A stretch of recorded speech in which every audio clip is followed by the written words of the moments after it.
Well, Heather, let's talk about human trafficking. What is it? Well, the actual criminal code definition is quite lengthy, but to sum it up, it's basically a trafficker who recruits a person, whether it be female or male, and during that recruitment, they harbor or conceal, transport. When we say transport, a lot of people think, from country to country. Transport can actually be within, our own community, from hotel to apartment or from motel to motel. The trafficker will recruit that person and exercise control over that person, exploiting them. The main element that we need to lay a charge of human trafficking is fear.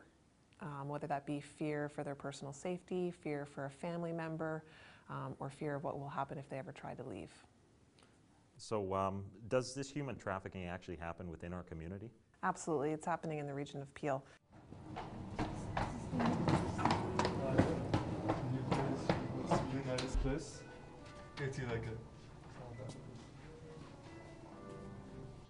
A common body house is normally a place, usually an apartment building, sometimes a condo. It could actually even be a motel or hotel. And this place is used for the sexual purposes of exploiting these women. These girls are recruited, brought to these body houses, and dropped off. Okay. See you later.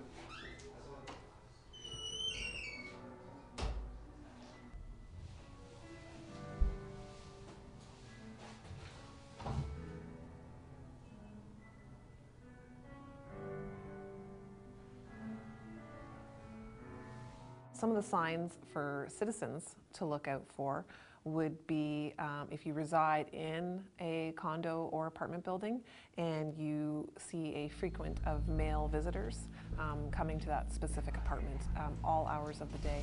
They tend to be later in the evening, 1 to 5 o'clock in the morning. A lot of these visitors are sometimes intoxicated by alcohol or drugs. You'll notice that some of these body houses, they identify the door for these johns by usually hanging something, a wreath or flowers on the door. You might get these johns knocking on the wrong apartment due to their intoxication or lack of communication. Also, signs for some of the tenants or people visiting is you'll notice that it's not always the same girl in these body houses. They change them up quite frequently, sometimes weeks, sometimes daily. For hotels and motels, what the clerks or even people attending these hotels can look for is signs of young girls who look like they shouldn't be staying at a hotel by themselves. And once again, the frequency of men attending these apartments or hotels late at night. Thank you, Heather. We're just going to take a break, and we'll be back right after this. In the last segment, we heard some of the details of how young women are set up in a body house. Next, our Vice Unit Officer outlined some tips for apartment landlords to watch out for. We find what management or landlords can look for is the person who signs up for the apartment will generally not live in that apartment. They will only see them that one time, maybe once a month to bring in the check. They'll also notice that the girl that is staying in the apartment does change up frequently. They'll notice different girls, sometimes multiple girls. They're going to notice what's in the apartment. It's usually sparse furniture. The bedrooms will have maybe a mattress on the floor. The windows have been blacked out by either garbage bags or heavy drapery. Are these girls mostly from Canada or from elsewhere in the world? For the common body houses that we have in the region of Peel, we're finding that a lot of these women are of Asian descent. They're coming over with a visitor's visa or a work visa, and they're being brought into this industry. How do they convince these teens, to get involved in this, and what warning signs should parents maybe be watching out for? We refer to that as the grooming stage. Hey, young lady, where do you think you're going so late at night on a school night? I'm just going to go meet some friends for coffee. I won't be late. What friends? Mom, really? Kate, this is 3 days this week. I don't know where you're going, I don't know who you're going with, and this isn't working for me. Mom, relax. It's just some cute guy I met at the mall. Don't tell me to relax. I don't appreciate this new attitude of yours. Why are you treating me like a child? I'm 16. Where did you get that phone? Where did you get the money for that phone? And what's that? I hope it washes off. So Heather, what's really going on here? Like the video displays, what's happening here is that daughter is being groomed. She's probably recently been picked up from a mall, out with her friends, and this trafficker or pimp that we refer to has identified her as a possible victim. What tends to happen in this grooming stage is they're treated like almost a boyfriend-girlfriend relationship in the early stages. You know, they're being bought perfume and jewelry and expensive clothing, you know, cell phones. A lot of times you'll see I call them children, these girls will have a tattoo. This tattoo will be a representative of their trafficker, kind of identifying who they are on this girl's body.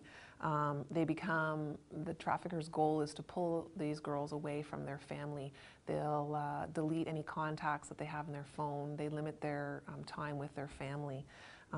These girls, you'll notice, are starting to dress more provocative. They've got clothes hidden in, you know, secret compartments in their bedroom, things like that. Okay. Well, what should parents do when they feel something like this is happening? Well, one small solution is anytime there's a crime, people should always try and record a license plate. So if this guy does drop her off or something, if he could get a license, if she could get a license plate, that'd be great. As well, they can call the police. It is a criminal harassment. If she doesn't want this guy hanging around in this untoward kind of attention, would be a solution as well. I agree to a certain point. What we also have to keep in mind is a lot of times these girls, as I referred to, are being groomed, and they are sometimes in love with these traffickers. And a criminal harassment might not be the step that the parents want to proceed with, just because that might just ultimately push their daughter away finally. What we need to have the parents do is keep an open communication with their daughters. The road that these girls are going down to into the sex industry and some of the things that they're doing is quite embarrassing. And the last thing that they want to do is talk to mom and dad about what they've been doing. Okay, so which is the right answer there? Well, there's no right or wrong answer. It'll just depend on the circumstances. So Heather, what signs should teen girls be watching out for? Ultimately, the key thing I always say is if it's too good to be true, it's not. The girls need to look out for how much control are these men pulling over them, the lack of contact with their family. They'll notice an increase that, you know, at first they can, you know, call their mom whenever they want. Then it's like, well, no, don't call her because she's going to want you to come home.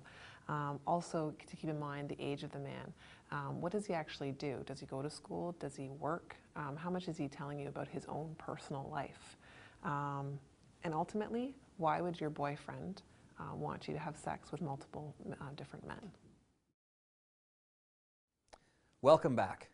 Our subject today is human trafficking, and in the next segment, we'll hear how foreign domestic workers can be exploited. So what other types of human trafficking exist in Canada? Another type of human trafficking is domestic nanny abuse. What kinds of things happen there? Are the nannies on contract, aren't they? Yes, they are, and that's often where the problem starts. A lot of these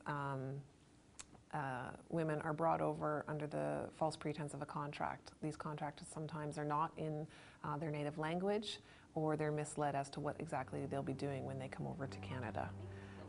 Sometimes the employer has multiple expectations of these. I was told to take care of 2 children, and it was 40 hours a week, and I should get $1,500 a month. You're going to be looking after 6 kids. But I was never told that. No, you're looking after 6 kids and cleaning an apartment, and also one down the hall needs to be cleaned, and that will be all in your job. But I was never told that. Well, that is what it's going to be now. So Heather, what types of things should citizens look out for? Like other human trafficking cases, the body houses, the sex trade, domestic abuse for nannies, they all have a similar connection. These people are being brought over under false pretenses. They're lied to about what they're going to be doing. So in the cases for domestic help, a lot of times you're going to be seeing these people do things that they shouldn't be doing. You know, cleaning off someone's car, cleaning other people's houses for, you know, their employers. A lot of things that people need to look out for are the living conditions of the domestic help. They're less than ideal. These nannies tend to work excessive hours, and They have additional children, almost like a daycare provider. What frame of mind would these nannies be in to stay in that situation? A lot of them feel helpless. They've come over from a foreign country. They have no family here. Some of them probably speak little English. The employers have sometimes taken away their identification, passport, travel documents as a means of hold over that person. These women, generally, they can communicate within their own community. They can discuss with other nannies the situation that they're in, and hopefully someone can identify if one of them isn't help, that they could contact police or call Crime Stoppers for help. Heather, do you have any success stories for human trafficking in relation to something that's been really positive from Crime Stoppers? We do. We receive several tips from Crime Stoppers about possible girls being trafficked in the sex trade. And one particular case, we did receive information and were successful in identifying that girl and charging her trafficker. She was removed from the sex trade industry and has left the industry completely, has gone back to school, and is now reconnecting with her family. That's great. Wow, that's really good.